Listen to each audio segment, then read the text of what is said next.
أما بعد فإن أصدق الكلام كلام الله وخير الهدي هدي محمد صلى الله عليه وسلم وشر الأمور محدثاتها وكل محدثة بدعة وكل بدعة ضلالة وكل ضلالة في النار. يا أيها الذين آمنوا اتقوا الله حق تقاته ولا تموتن إلا وأنتم مسلمون. يا أيها الناس اتقوا ربكم الذي خلقكم من نفس واحدة وخلق منها زوجها وبث منهما رجالا كثيرا ونساء واتقوا الله الذي تساءلون به والأرحام إن الله كان عليكم رقيبا. يا أيها الذين آمنوا اتقوا الله وقولوا قولا سديدا يصلح لكم أعمالكم ويغفر لكم ذنوبكم ومن يطع الله ورسوله فقد فاز فوزا عظيما. أما بعد فأعوذ بالله السميع العليم من الشيطان الرجيم من همزه ونفخه ونفثه. بسم الله الرحمن الرحيم. ويطعمون الطعام على حبه مسكينا ويتيما وأسيرا إنما نطعمكم لوجه الله لا نريد منكم جزاء ولا شكورا إنا نخاف من ربنا يوما عبوسا قمطريرا فوقاهم الله شر ذلك اليوم ولقاهم نضرة وسرورا وجزاهم بما صبروا جنة وحريرا. وقال النبي صلى الله عليه وسلم: يا أيها الناس أفشوا السلام وأطعموا الطعام وصلوا والناس نيام تدخلون الجنة بسلام. اللهم إنا نسألك علما نافعا ونعوذ بك من علم لا ينفع. اللهم انفعني بما علمتني وعلمني ما ينفعني وارزقني علما تنفعني به.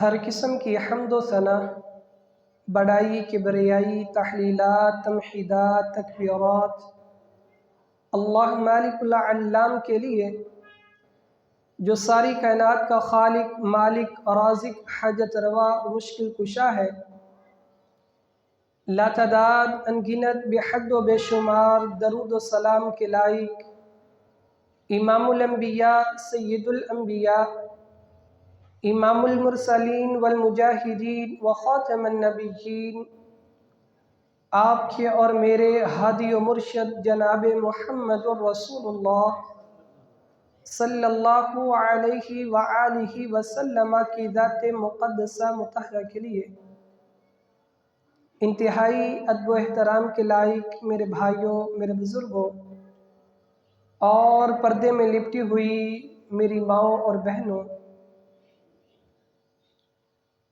اللہ سبحانہ و تعالی نے ہمیں اشرف المخلوقات میں سے بنایا ہے کہ ہم سب سے زیادہ عزت والی مخلوق ہیں، اور پھر مخلوق میں سے بھی اللہ تعالیٰ نے ہمیں سب سے زیادہ بہترین امت بھی کہا ہے، کنتم خیر امت، کہ تم سب سے زیادہ بہترین امت ہو۔ اب بہترین امت ہے، سب سے بہترین مخلوق میں سے ہیں، اور پھر اللہ سبحانہ و تعالیٰ نے ہمیں یہ سرٹیفکیٹ کیوں دیا ہے، یہ فضیلت، یہ اعزاز، یہ رتبہ اللہ نے ہمیں کیوں دیا ہے، اس کی وجہ بھی اللہ تعالیٰ نے قرآن مجید میں بتلائی ہے کہ یہ امت بہترین اس وجہ سے ہے کہ یہ لوگوں کو نیکی کی دعوت دیتی ہے اور برائی سے روکتی ہے، دعوت اللہ کا کام کرتی ہے۔ اب دعوت اللہ میں، نیکی کے کاموں میں بڑے سے بہت زیادہ ایسے کام ہیں جو ہم ایک دوسرے کو کہتے ہیں، نماز کا حکم دے دیتے ہیں، نیکی کا کام ہے، اچھی بات بتا دیتے ہیں، نیکی کا کام ہے، لیکن یہ چیزیں جو ہم عام اپنے ماحول کے اندر ایک دوسرے سے گفتگو کرتے ہیں، یہ معمولی چیزیں ہوتی ہیں، یہ واجب یا فرض نہیں ہے۔ بعض ایسی نصیحتیں ہیں کہ وہ ہم پر فرض ہیں، ضروری ہیں، واجب ہے، کہ اگر ہم نے ان کے اندر کوتاہی کی، سستی کی، تو ہمیں قیامت کے دن اس کا نقصان اٹھانا پڑے گا۔ اور وہ نصیحت کیا ہے؟ نماز کی نہیں، جہاد کی نہیں، روزوں کی نہیں، یہ ساری نصیحتیں ایک طرف، لیکن ایک ایسی نصیحت جس کے اندر ہم سستی کا شکار ہیں، وہ لوگوں کو کھانا کھلانے کی رغبت ہے۔ آج اس کام کو کام نہیں سمجھا جاتا، آج اس کام کو ہم اپنا فرض نہیں سمجھتے۔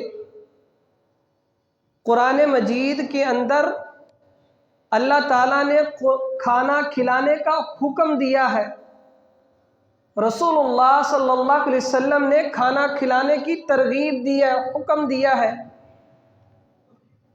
صحیح بخاری کی حدیث ہے، رسول اللہ صلی اللہ علیہ وسلم فرماتے ہیں فَقُو الْعَانِ یعنی الْأَسِیرُ وَأَطْعِمُ الْجَاعِیَ وَعُودُوا الْمَرِیض، کھانا کھلایا کرو، جن کے پاس مال ہے، دولت ہے، اللہ نے دیا ہے، وہ لوگوں کو کھانا کھلائیں۔ کھانا کھلانا یہ رسول اللہ صلی اللہ علیہ وسلم کا حکم ہے۔ صحابی رسول عبداللہ بن عمر رضی اللہ عنہ بیان کرتے ہیں کہ رسول اللہ صلی اللہ علیہ وسلم نے فرمایا افشوا السلام، لوگوں سلام کو عام کرو، وَأَطْعِمُوا الطَّعَامَ، کھانا کھلایا کرو، وَكُونُوا إِخْوَانًا، اور آپس میں بھائی بھائی بن جاؤ، كَمَا أَمَرَكُمُ اللَّهُ عَزَّ وَجَلَّ، جس طرح تمہیں اللہ نے حکم دیا ہے۔ اب کھانا کھلانے کا حکم موجود ہے قرآن کے اندر بھی، حدیث کے اندر بھی، اور پھر یہ کھانا کھلانے کی فضیلت کیا ہے؟ آج دنیا کے اندر انسانیت کی بات ہوتی ہے کہ یہاں بڑی انسانیت ہے، اپنے آپ کو اچھا انسان بنانے کی کوشش کی جاتی ہے۔ جس سورت کی میں نے آپ کے سامنے تلاوت کی ہے، اس سورت کا نام انسان بھی ہے، سورۃ الانسان۔ اس کے اندر اللہ تعالیٰ نے کھانا کھلانے کی بات کی ہے، وَيُطْعِمُونَ الطَّعَامَ عَلَىٰ حُبِّهِ مِسْكِينًا وَيَتِيمًا وَأَسِيرًا، جو اللہ سے محبت کرتے ہیں، اللہ کی محبت کے لیے وہ لوگوں کو کھانا کھلاتے ہیں، مسکینوں کو، غریبوں کو، کمزوروں کو کھانا کھلاتے ہیں۔ اور کھانا کھلانے کا مقصد کسی پر احسان جتلانا نہیں، کھانا کھلانے کا مطلب شہرت نہیں۔ یہ جو اللہ کی رضا کے لیے کھانا کھلاتے ہیں، انما نطعمکم لوجہ اللہ، ان کی نیت صرف اللہ کی رضا ہوتی ہے۔ مقصد یہ نہیں ہے کہ اس کو کھانا میں کیوں کھلا رہا ہوں کہ یہ بعد میں میرا نام لے کہ یہ بڑا سخی ہے، کھانا کھلانے والا ہے۔ ہمارے ہاں تو تانا دیا جاتا ہے، احسان کو جتلایا جاتا ہے۔ کھانا کھلا کے پھر انسان اس کھانا کھلانے والے سے یہ توقع رکھتا ہے کہ یہ میرے کام آئے گا۔ آج کھانا کھلایا جاتا ہے اور پھر بعد میں قبر تک اس کو یہ احسان جو ہے وہ یاد کروایا جاتا ہے۔ کھانا کھاتا ہے، کمزور تھا، غریب تھا، فاقہ کشی تھی، وہ کوئی بھی عزیز رشتہ دار دوست ہو سکتا ہے، چوں ہی اللہ تعالیٰ نے اس کو دیا ہے، الگ ہو گیا ہے، کوئی معاملہ بن چکا ہے، تو وہ ساری زندگی یہ تانا دے گا، تو میرا کھادا، میرا کھا کے اور میرے ساتھ ہی باتیں، میرے اوپر ہی باتیں کرتا ہے، یہ تانا دیا جاتا ہے اور قبر تک یہ باتیں چلتی ہیں کہ تجھے کھانا کھلانا، میں نے میرا کھایا، کہتے ہیں مثال دی ہے، جس تھالی میں کھایا اسی میں تھوک دیا، اور یہ قبر تک اس کو یہ احسان جتلایا جاتا ہے۔ اللہ تعالیٰ کہتے ہیں انما نطعمکم لوجہ اللہ، یہ کسی سے احسان کے لیے نہیں، ان کی نیت صرف اللہ کی رضا ہوتی ہے، یہ اللہ کی رضا کے لیے کھانا کھلاتے ہیں۔ رسول اللہ صلی اللہ علیہ وسلم تشریف فرما ہے، صحابہ موجود ہے، عبداللہ بن عمر رضی اللہ عنہ کہتے ہیں ایک آدمی آیا، کہا اللہ کے رسول ای الناس احب الی اللہ، لوگوں میں سے اللہ کے نزدیک سب سے زیادہ پسندیدہ کون ہے؟ انسانیت کی بات ہوتی ہے، یہاں بھی لفظ انسان، ای الناس، لوگوں میں سے، انسانوں میں سے وہ کون سا انسان ہے جو اللہ کے نزدیک بڑا ہی پسندیدہ ہے؟ دوسرا سوال کیا کیا؟ وَأَيُّ الْأَعْمَالِ أَحَبُّ إِلَى اللَّهِ، اور وہ کون سے ایسے اعمال ہیں جو اللہ کے نزدیک بڑے پسندیدہ ہیں؟ وہ انسان کون سا ہے جو اللہ کو بڑا پسند ہے، وہ اعمال کون سے ہیں جو اللہ کو بڑے پسند ہیں؟ رسول اللہ صلی اللہ علیہ وسلم نے فرمایا احب الناس الی اللہ تعالی انفعہم للناس، اللہ تعالیٰ کے نزدیک انسانوں میں سے سب سے زیادہ جو مجھے پسند ہے وہ شخص لوگوں کو فائدہ دیتا ہے، لوگ اسے دیکھ کر خوش ہوتے ہیں، خیر کی امید رکھتے ہیں، وہ لوگوں کو فائدہ دیتا ہے، نقصان نہیں دیتا۔ وَأَحَبُّ الْأَعْمَالِ إِلَى اللَّهِ تَعَالَى، اور اللہ کے نزدیک سب سے زیادہ پسندیدہ اعمال سرور تدخلہ علی مسلم، کہ مسلمان کسی دوسرے کو خوشی پہنچائے، او تکشف عنہ کربتن، یا اس کی کوئی مصیبت دور کرے، او تقضی عنہ دینا او تطرد عنہ جوعا، یا وہ اس کا قرضہ اتار دے یا کسی بھوکے کو کھانا کھلا دے، یہ سب سے زیادہ اللہ کے نزدیک پسندیدہ عمل ہے۔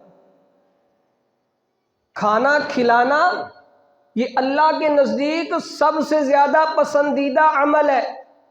آج جو مسلمان ہے، ایمان کا دعویٰ کرتا ہے، اس کی کوشش، خواہش، تمنا، تگ و دو یہی ہوتی ہے میں جنت میں چلا جاؤں، جنت کی دعائیں کی جاتی ہیں، محنت ہوتی ہے۔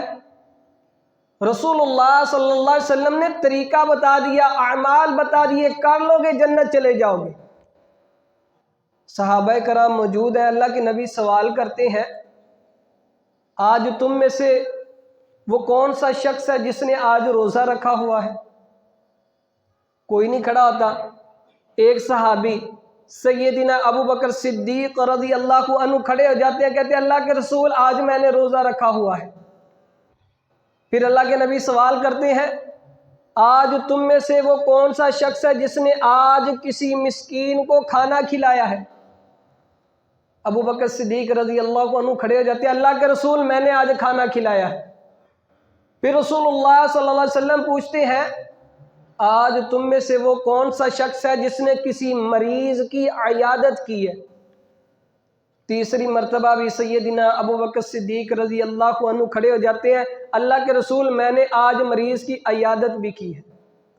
اب یہ تین اعمال، روزہ، کھانا کھلانا اور مریض کی عیادت کرنا، رسول اللہ صلی اللہ علیہ وسلم نے فرمایا مجتمعنا فی امری الا دخل الجنہ، جس کے اندر یہ تین کام موجود ہو، تین وصف موجود ہو، داخل الجنہ، وہ شخص جنت میں جائے گا۔ یہ کوئی معمولی بات ہے؟ آج ہم سمجھتے ہیں کھانا کھلانا یہ کون سا کام ہے؟ ہمارے گھر میں کوئی مہمان آ جائے ہم چہرے موڑ لیتے ہیں، ہمیں یہ پٹیک نہ پڑ جائے، کھانا نہ کھلانا پڑے، پانی نہ پوچھنا پڑے، اگر اس سے ملاقات ہو گئی اس کی ضیافت کرنی پڑے گی، ہم منہ موڑ لیتے ہیں۔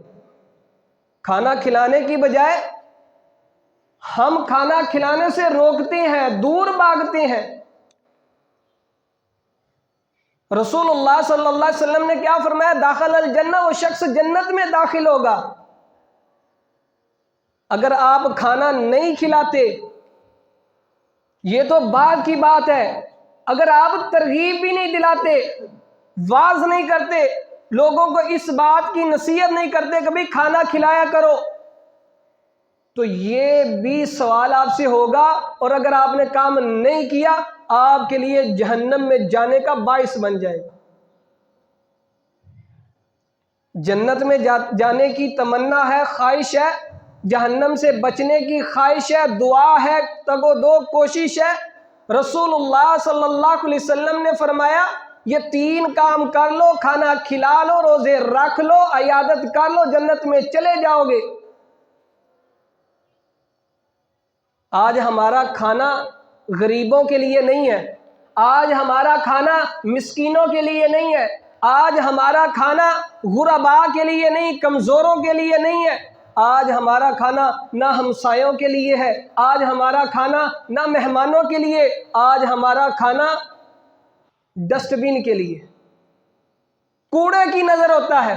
چلے جائیں شادی ہال دیکھ لیں، اور ہم ہی اپنے بچوں کی شادیاں کرتے ہیں، شادی ہال میں کھانے پکتے ہیں، واللہ کی شادی ہالوں کے باہر آپ کو ڈرم نظر آئیں گے، وہاں پر کھانے کوڑوں کی طرح، کچرے کی طرح پڑے ہوں گے۔ ہم بھی شادیوں پہ جاتے ہیں، ہمیں قدر ہی نہیں ہے۔ آج ہمیں وافر مل رہا ہے اس لیے ہمیں قدر نہیں ہے۔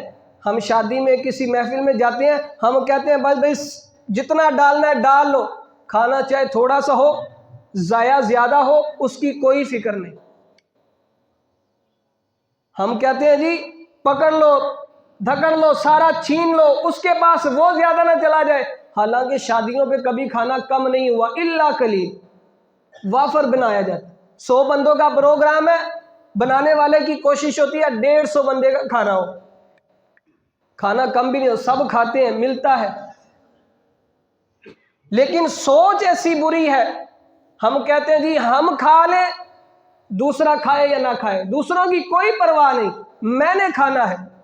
صحابہ کو دیکھیں، رسول اللہ صلی اللہ علیہ وسلم کے گھر کو دیکھیں، آج ہمارے پاس سینکڑوں کھانے موجود ہیں، گھر میں پکتے ہیں، 3 ڈشیں ہوں تو ہم نے کھانا ہے، محفل پہ جانا ہے، 10 ڈشیں ہوں تو ہم نے اس محفل کو اٹینڈ کرنا ہے۔ گھروں کے اندر بھی کھانے ہمارے بہت زیادہ ہوتے ہیں۔ اللہ کے نبی کی زندگی کو دیکھو، ایک شخص آ جاتا ہے، اللہ کے نبی سے کہتا ہے اللہ کے نبی مجھے بھوک لگی، کھانا کھلائیے۔ اللہ کے نبی ابو ہریرہ رضی اللہ عنہ کو بھیجتے ہیں جاؤ میرے گھر میں جاؤ اور کھانا لے کے آؤ۔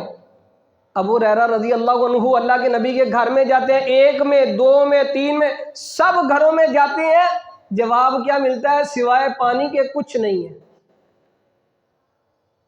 آج ہم تو بڑے کھانے کھاتے ہیں پیٹ بھر بھر کے، کھانے کی کوئی قدر نہیں ہے۔ جب جواب ملتا ہے رسول اللہ صلی اللہ علیہ وسلم صحابہ سے پوچھتے ہیں بھئی اس کو کھانا کون کھلائے گا؟ ایک صحابی آ جاتے ہیں، کہتے ہیں اللہ کے رسول میں اسے کھانا کھلاؤں گا۔